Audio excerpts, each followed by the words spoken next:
The fluorescent lights hummed overhead, a faint, steady buzz that drilled into the skull. The interrogation room smelled faintly of metal, coffee, and disinfectant, government issue in every sense. Riley Vance sat straight-backed in the metal chair, wrists cuffed before her on the table, the cold biting into her skin. Her uniform was crisp, though the wrinkles at her cuffs betrayed the long night behind her. Across from her stood Lieutenant Harper, jaw tight, posture perfect, his hands clasped behind his back like he thought the gesture made him taller.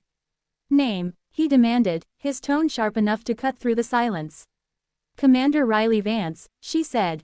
Her voice carried no tremor, no hesitation, just a calm certainty that made him narrow his eyes. "Commander," he echoed, letting the word hang in the air like a joke. "You're aware impersonating a Navy SEAL is a federal offense?" She met his stare evenly.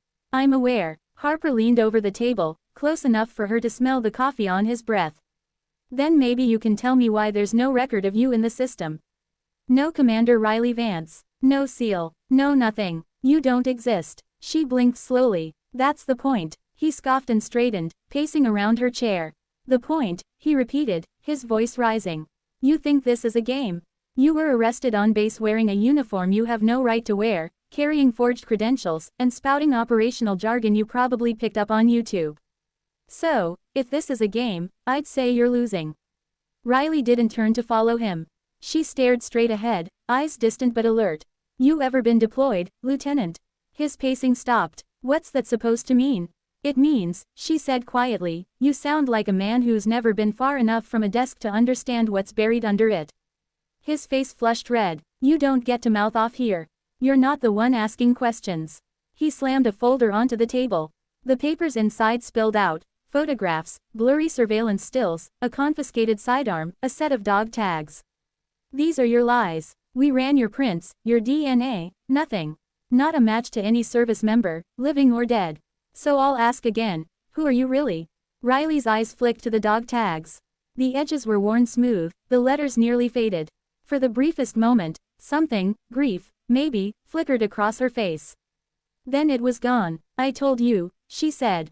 "Commander Riley Vance, U.S. Navy, SEAL Team 9. Harper laughed. "There is no SEAL Team 9. Her lips curved into the ghost of a smile. "Exactly." Before he could respond, the door opened. The guard outside snapped to attention. A tall man entered, admiral's stars glinting on his collar, silver hair cut close, eyes that looked like they'd seen every war twice. The air shifted instantly. Even Harper straightened. "Admiral Dawson," he said, saluting.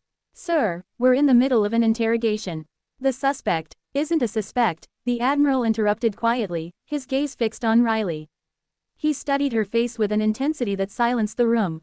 Then he turned to Harper. "Remove her jacket." "Sir." Harper blinked. "You heard me, Lieutenant." Harper hesitated, then nodded to the MP, who stepped forward and unclipped the front of Riley's uniform jacket. As the fabric fell from her shoulder, the tattoo came into view. It wasn't fresh. It wasn't the kind of ink someone got to look tough at the bar. It was old, the black lines softened into the skin, etched deep, as if burned there by salt and sand and memory. The Navy SEAL trident. Anchor, eagle, trident, pistol. The mark of a warrior who had survived the impossible. Harper's breath caught. "Sir, that could be fake." The admiral stepped closer, his eyes narrowing. "That's no fake. The shading, the placement, every team's got its tell. That one's authentic." Riley said nothing. She only watched him, waiting. "Commander Vance," Dawson said at last, his tone shifting from skepticism to something quieter, almost reverent. "I buried your file myself." Harper turned, confused. "Sir, what are you saying?" "I'm saying," the admiral replied, still looking at her, "this woman isn't who you think she is. She's exactly who she says she is." For the first time since she'd been dragged into the room, Riley relaxed her shoulders. Her wrists still bore the cuffs, but her composure was iron. "I told them you wouldn't believe me," she murmured. Dawson gave the faintest nod. "You shouldn't even be alive." "Neither should they," she said, eyes flicking toward the folder on the table. Harper's confusion deepened, but the admiral raised a hand to silence him. "Uncuff her," he ordered. When the steel finally clicked open, Riley rubbed her wrists and stood. Harper stared, still processing, but Dawson's expression had turned grave. "Lieutenant," he said without looking away from her, "clear the room." "But, sir." "Now." The door shut behind the young officer, and the hum of the lights filled the silence once more. The Admiral leaned against the table, studying her. I need to know why you came back. Riley met his gaze without flinching. Because it's not over. And for the first time that night, the Admiral looked afraid, not of her, but of what her words might mean. The morning sun spilled through the blinds, striping the Admiral's office in pale gold and shadow. The sea beyond the window was calm, the kind of deceptive calm that precedes a storm. Commander Riley Vance sat across from Admiral Dawson, a cup of untouched coffee cooling between her hands. The handcuffs were gone now, but the bruises they'd left on her wrists remained, a faint, reddish echo of what she'd endured to get here. Neither spoke for a long time. The Admiral's office was too neat, too quiet. On the wall hung framed medals and black and white photos of men long gone, their youth frozen in time, their courage reduced to captions. The ticking of the clock was the only sound between them. Dawson finally leaned back in his chair. You shouldn't be here, he said, not looking at her. His voice carried the weight of both relief and regret. You were declared Kia for a reason. Riley's eyes stayed on the window, where gulls wheeled over the water. You buried my file yourself. You tell me the reason. He looked at her then, really looked. The same gray eyes, the same clipped tone, she hadn't changed much since he last saw her. A little thinner maybe, a few more lines around her mouth. But the steel in her expression was familiar. It was the same look she'd had the day she volunteered for the operation.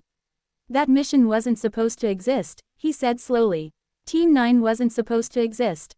The op was off the books, buried under 5 layers of deniability. You and your people knew that. I know what I signed up for, she said. He sighed, rubbing his temples. You weren't meant to come back, Riley. Not after Kandahar. The name hung between them like a wound that hadn't healed.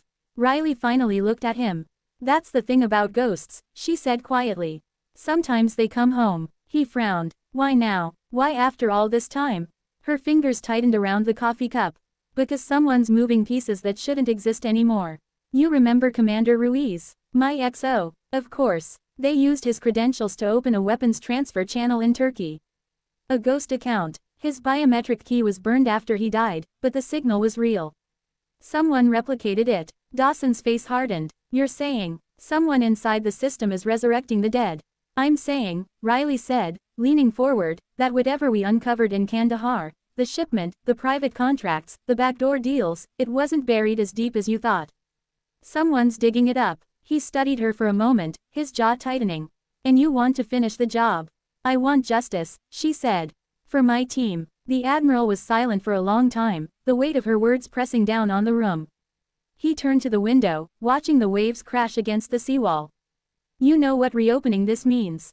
It pulls skeletons out of every closet in the chain of command. You'll have people after you again. Riley smiled faintly. They've been after me since the day I walked out of that desert. He turned back, exhaling slowly. You think you can do this alone? I don't have a choice. You always have a choice, Commander, he said, his voice low, almost pleading. You could disappear again. I could make it official this time. New name, new life. No more ghosts. She met his gaze with quiet defiance. I'm tired of running from what happened. I'm tired of pretending the men who killed my team don't still breathe the same air. Her words hit him harder than she knew. Dawson reached into a drawer and pulled out a worn leather folder, sealed with a red tag. He hesitated before sliding it across the desk toward her. Clearance level Omega, he said. This file doesn't exist. You didn't get it from me. Riley placed her hand on the folder, her pulse steady. What's inside? Everything we buried. Names, routes, cover companies, mission logs. If you're right, the trail starts there. She nodded once, understanding what it cost him to hand it over.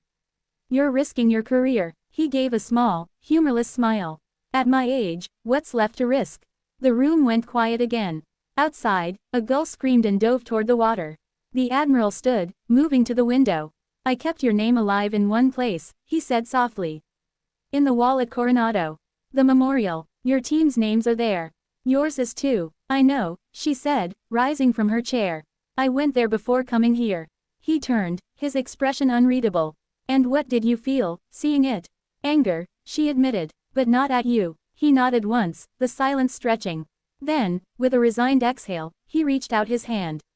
Welcome back, Commander. Riley took it firmly, her grip steady, her eyes sharp with purpose. Let's finish this, she said. He didn't answer, but his silence was enough. She tucked the folder under her arm and walked toward the door. As it shut behind her, Dawson stared out at the sea, the sunlight catching on his metals. Somewhere deep down, he knew, whatever storm she was about to walk into, it was one the Navy wouldn't come back from unscathed.